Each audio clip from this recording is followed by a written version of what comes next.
I made this video so that people so hi so that people in the future will know me better after watching this video. Hi.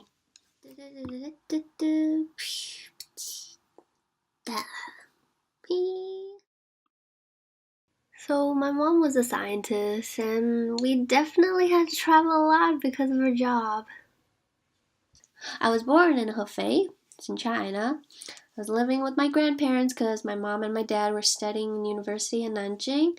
I still visit them. But then my mom received full scholarship to McGill, which was located in Montreal, Canada. She couldn't bring me because she had to study, and my dad went there to support her. So I was left in Hefei until one day I poked my eye with the scissor and bumped into a sharp corner of a shelf. But yeah, I was sent to Canada to get more advanced medical treatment, so that's where we started living together. They were never there when I was growing up until like 3 or 4 years old. They only knew that I loved drawing, so they bought me a lot of paper. Other than that, I didn't really interact with them a lot. But one night, I found out that my mom had a really good smelly hand, just like my grandma. And I had this habit of smelling and kind of sniffing onto the good smelling hands.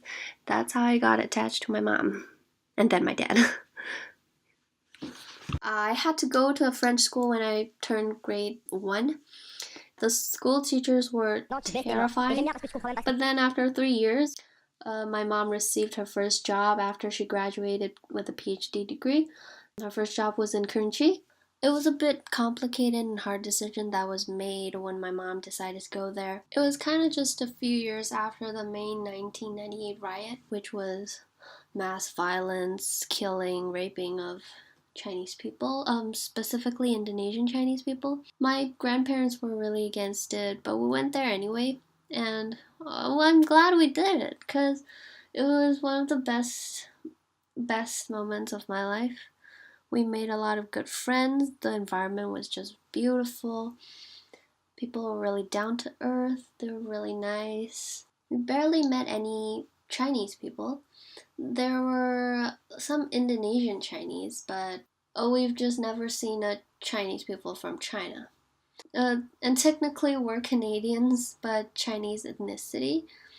So yeah, I guess it's true that Chinese people got really afraid of Indonesia after that massive killing genocide. But then my mom had to send me back to China because she had a job offer in Singapore, and at that time it wasn't really stable, so she kind of just went to Singapore alone and left me with my aunt and my cousin. It was pretty nice. It was pretty nice. Except the education system. I think I might have complained a lot about education system and all that, but the Chinese one was definitely something I could talk all day. I don't know how to write. There's like I don't know 100,000 or how many Chinese characters. I had to memorize at least 1,000 before I entered grade 2, which I kind of had to drop a few grades because I didn't know the courses they were taking, and the Chinese level was just too hard for me. They already have a lot of things to do, yet we still have to take outside of school classes. I took like a sketching class and a instrument class. Actually, 2 instrument classes. One is a Chinese instrument, the other was violin. Overloaded homework was definitely necessary because it was almost impossible to pass our test, which we conduct almost every 1 or 2 weeks for maybe each subjects. So yeah, if we didn't have that many practice, we wouldn't pass it. And on top of all that, I had to make time for me to draw. And I love drawing. I've been drawing since I was 3, and I had to draw every day. I used to at least draw like 500 pages, but now that I'm going to school in China, I barely can draw anything. I usually just draw my textbook, and if the teacher finds out, 1 hit in the head, maybe 2 hits on the arms. Yeah, we had those wooden sticks in our classrooms. So I stayed there for 2 years with my aunt, and my mom came back. She asked me if I wanted to join her to go to Singapore. Immediately said yes. Even though, yeah, Yeah, and I just found out that we had to recite 300 Chinese ancient poems. So, no for that, and many other stuff. So I went to Singapore. Chinese class, which they also call it as mother tongue, was very easy for me, and I knew almost every Chinese character. And that's also one of the reasons why they bully me, because they think I live and grew up in China, and that Chinese people eat dogs, and they're underdeveloped, savage. Oh, I should have been more smarter to say something. Like, Asian problems, man, we hate each other. They know that my dad doesn't have a job and only my mom was working, but they never knew that my mom had a high paid job to support the family, so we're not that poor. As well as my age, I've been very self conscious of that. I lied quite a lot for my age because they'll look down on me or for being stupid or slow on studies. Singapore is a really beautiful country and yeah, it's very well developed. The experience I had was mainly probably because I was a bit shy because I traveled way too much. It makes me kind of more sensitive to environment and to people.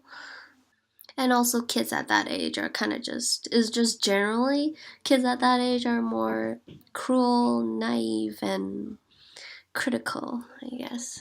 But then I went to Hefei again. Um I don't know why. My mom was still in Singapore, but later on she explained to me that she had depression and as well as a tumor in her uterus. So, yeah, she definitely had to have the time for herself to heal.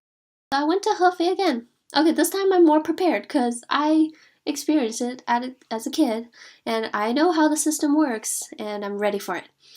So the 2 years in Hefei wasn't that bad. I enjoyed myself, I guess.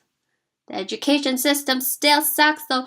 I actually didn't even finish grade 9, so I skipped one grade and I went to Canada to study grade 10 and we had to fake some grades.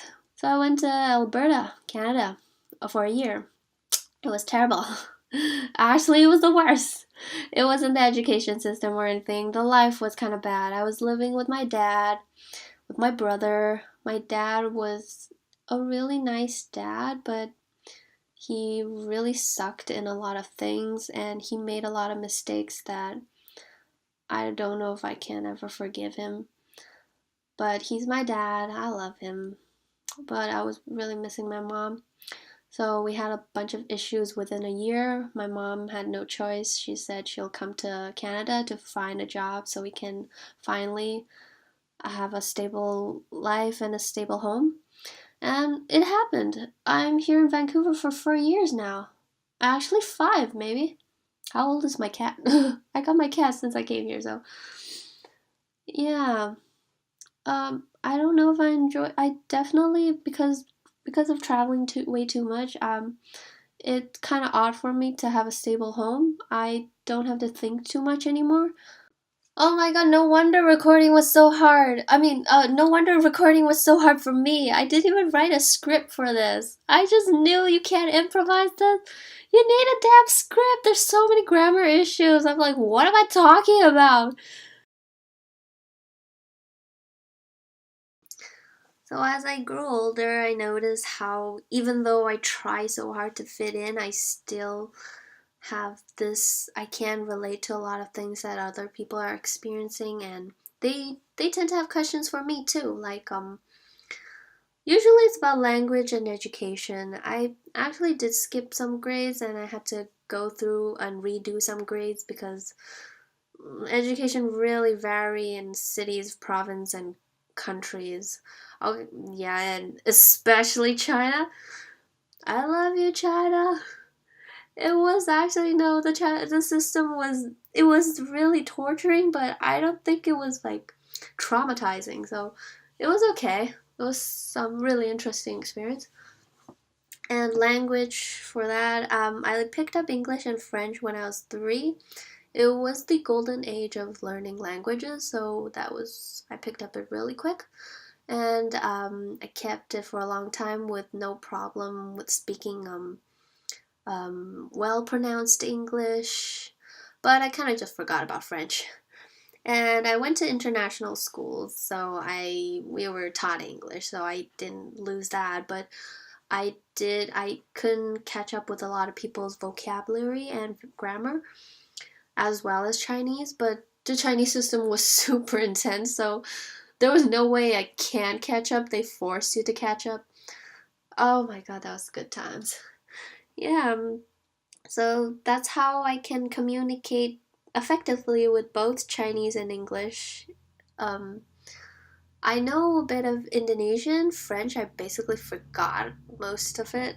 Um, and I know Swedish because we had a lot of Swedish friends in Indonesia. And what else? Oh, Singaporean, Singaporean English and Chinese. Yeah, they mixed a lot of languages together, and I got so used to it. I've been saying a lot of language that I don't even know what the meaning was.